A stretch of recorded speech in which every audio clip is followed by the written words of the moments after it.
Shalom,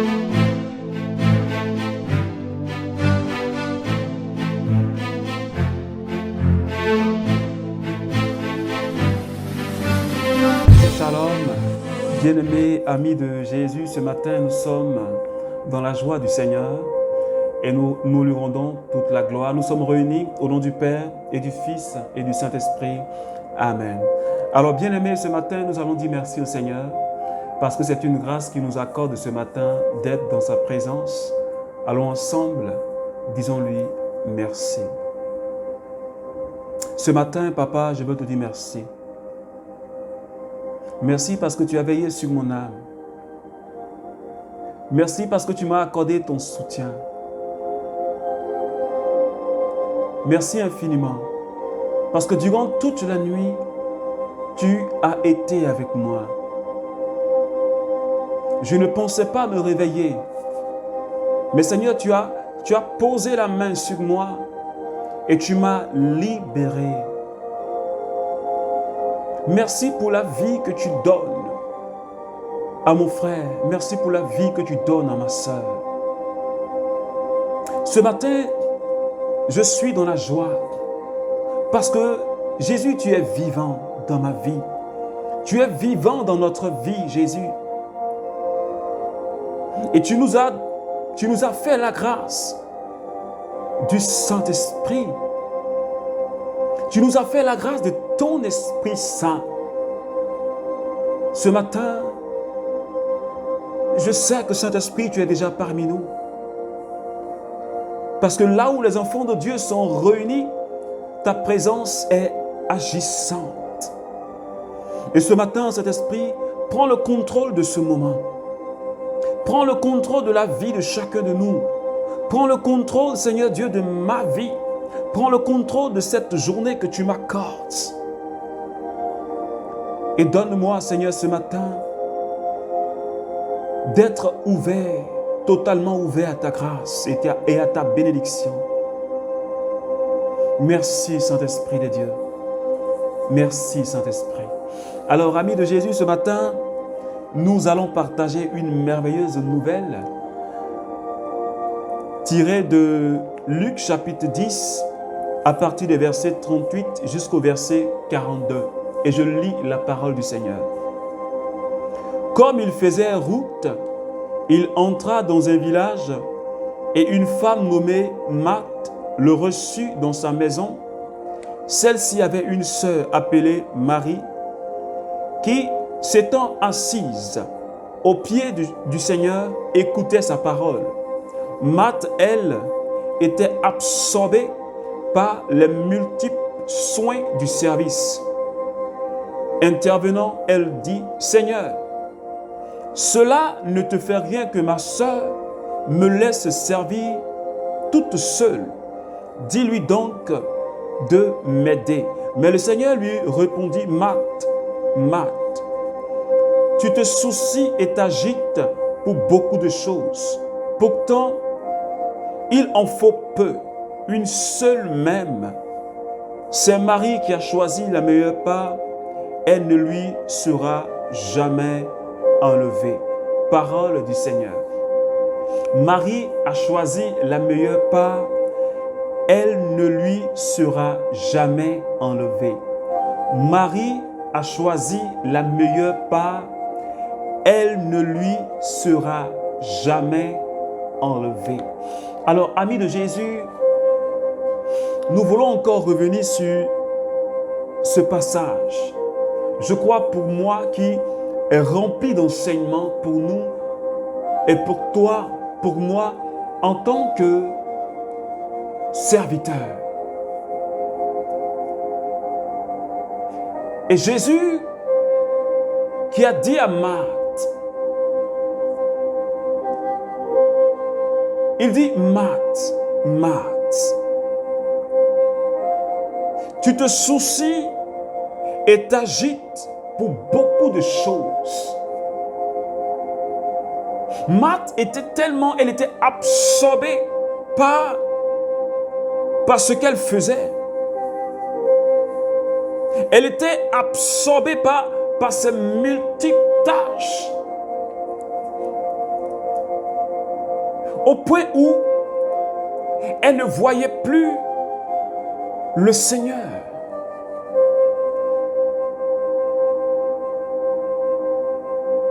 Alors ce matin, le Seigneur me parle en tant que serviteur. Le Seigneur aussi te parle en tant que serviteur. Et j'aimerais ce matin nous parler en tant que serviteur, membre du renouveau charismatique. Parfois, il nous arrive d'être tellement absorbés par notre travail, par ce que nous faisons, que nous n'avons plus le temps pour la mission. Nous sommes tellement soucieux, nous sommes agités, au point où ce qui est l'essentiel,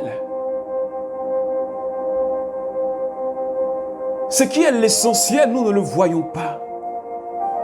Et Marie, la sœur de Marthe, elle a vu ce qui était l'essentiel pour sa vie. Ce qui était l'essentiel pour sa vie. Et ce matin, le Seigneur est en train de parler à un serviteur. Ce qui est l'essentiel de notre vie, le serviteur, c'est d'être au pied du Maître. Parce que si nous servons Dieu, quel que soit le ministère dans lequel nous sommes, si nous n'allons pas au pied de Jésus pour avoir des instructions, si nous n'allons pas au pied de Jésus pour nous ressourcer, nous serons vides. Et nous n'allons pas produire le fruit. Nous n'allons pas produire de fruits. C'est pourquoi Jésus, dans la parabole du semeur, il dit ceci. Quand le semeur était en train de semer, Luc chapitre 8, verset 7, il dit, une autre graine est tombée au milieu des épines et poussant avec elle, les épines l'ont étouffée. Et il donne à partir du verset 14 l'interprétation. Il dit, ce qui est tombé dans les épines, ce sont ceux qui ont entendu la parole, mais en cours de route, les soucis, les richesses, les plaisirs de la vie les étouffent et ils n'arrivent pas à maturité. Voilà ce que les soucis de ce monde peuvent causer dans la vie d'un serviteur. Ça nous empêche, les soucis nous empêchent d'arriver à maturité. Elle étouffe la parole de Dieu en nous. Est-ce que quelqu'un me comprend ce matin? Elle étouffe en nous la parole. Elle étouffe en nous la mission. Ce que nous devons faire, elle étouffe cela. Parce que nous sommes absorbés. Nous recherchons la richesse. Nous recherchons le bien. Ce n'est pas mauvais.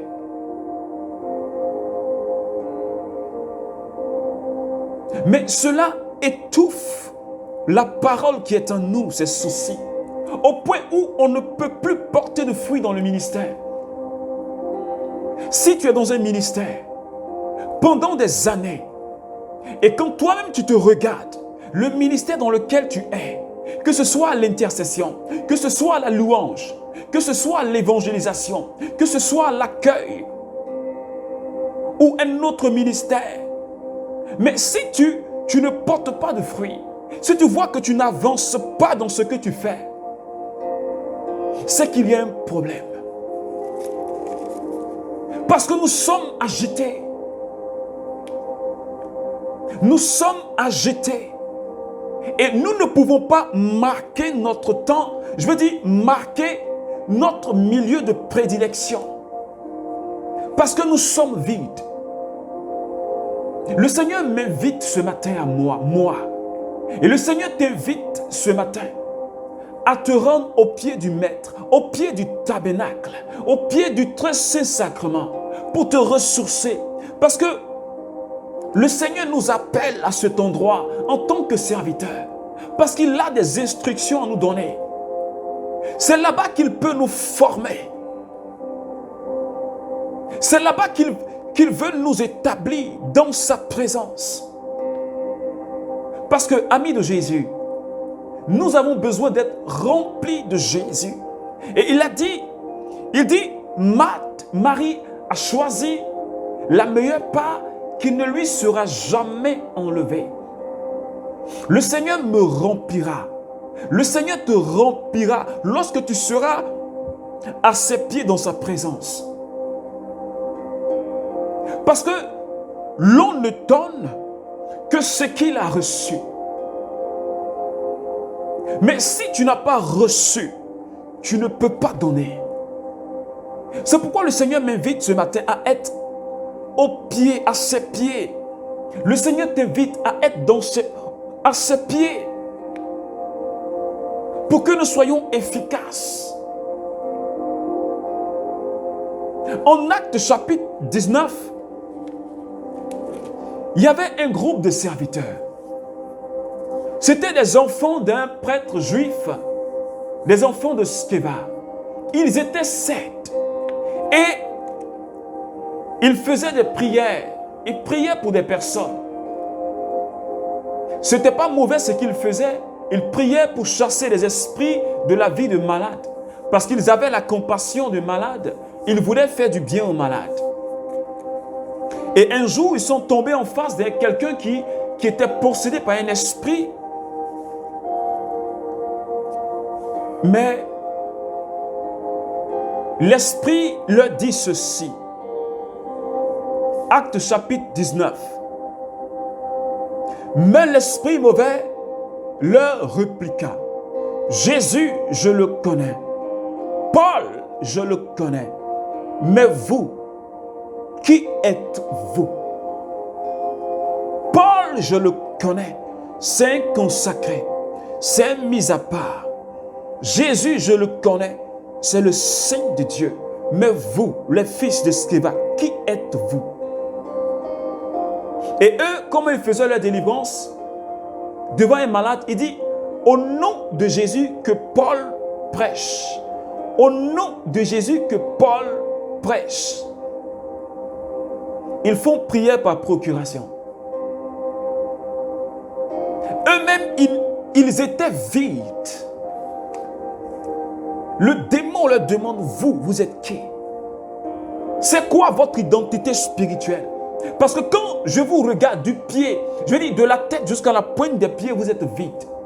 Vous n'avez aucun poids spirituel. Et donc, le démon, comme la Bible dit, il s'est jeté sur eux, il les a malmenés et ils sont sortis tout nus de la maison. Parce qu'ils n'avaient pas de poids spirituel. Ce matin, le Seigneur est en train de me parler. Et le Seigneur te parle, serviteur du renouveau charismatique. Il n'avait pas de poids. Il n'avait pas de temps. Il ne prenait pas de temps dans la présence du Seigneur pour se former. Il n'avait pas de relation personnelle avec Jésus. Parce qu'ils disent au nom de Jésus que Paul prêche. Cela veut dire tout simplement qu'il n'avait aucune relation avec Jésus.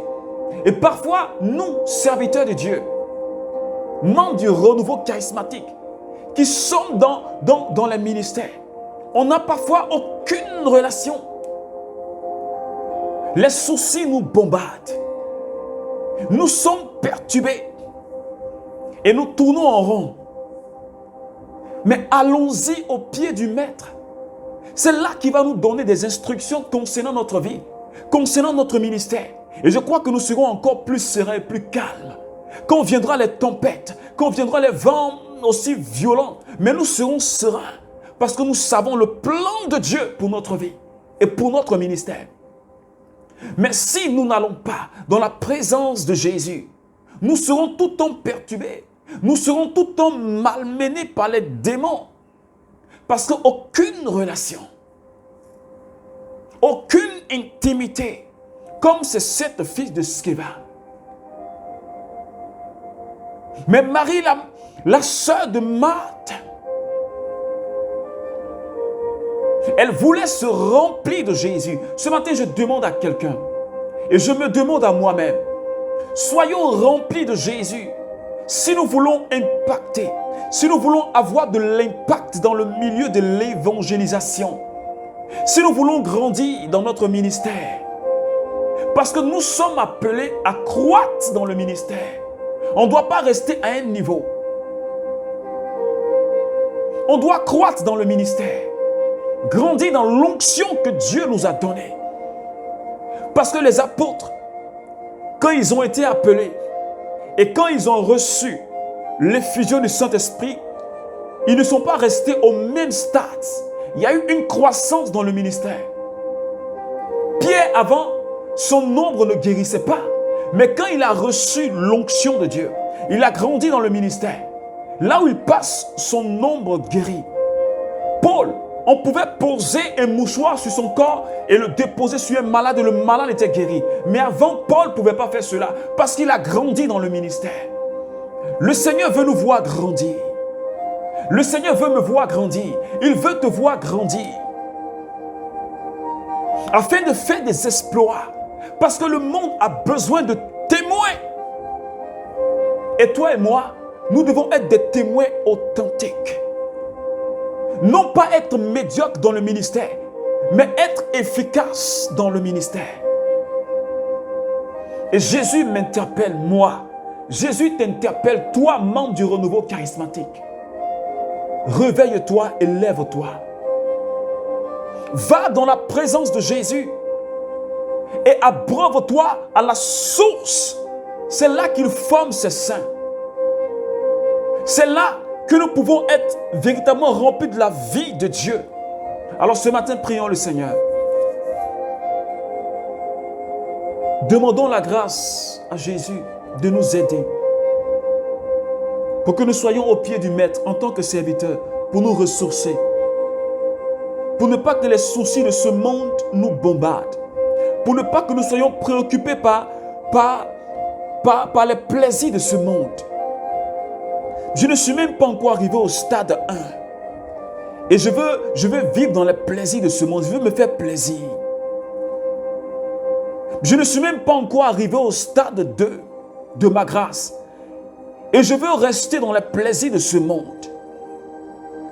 Et je ne me soucie même pas de la croissance de mon ministère. Seigneur, j'ai besoin de ta grâce. J'ai besoin de ta force ce matin. J'ai besoin que tu arroses ma vie pour que je puisse grandir dans l'œuvre, pour que mon frère puisse grandir dans l'œuvre, pour que le renouveau tout entier, pour que tous mes frères serviteurs dans les ministères, nous puissions aller de l'avant, nous puissions nous engager dans le service avec engouement, Seigneur Jésus. Accorde-nous la grâce ce matin. Merci Seigneur. Merci Seigneur. Merci Seigneur. Merci Seigneur. Amen. Amen. Amen. Alors que Dieu nous bénisse au nom du Père et du Fils et du Saint-Esprit. Amen.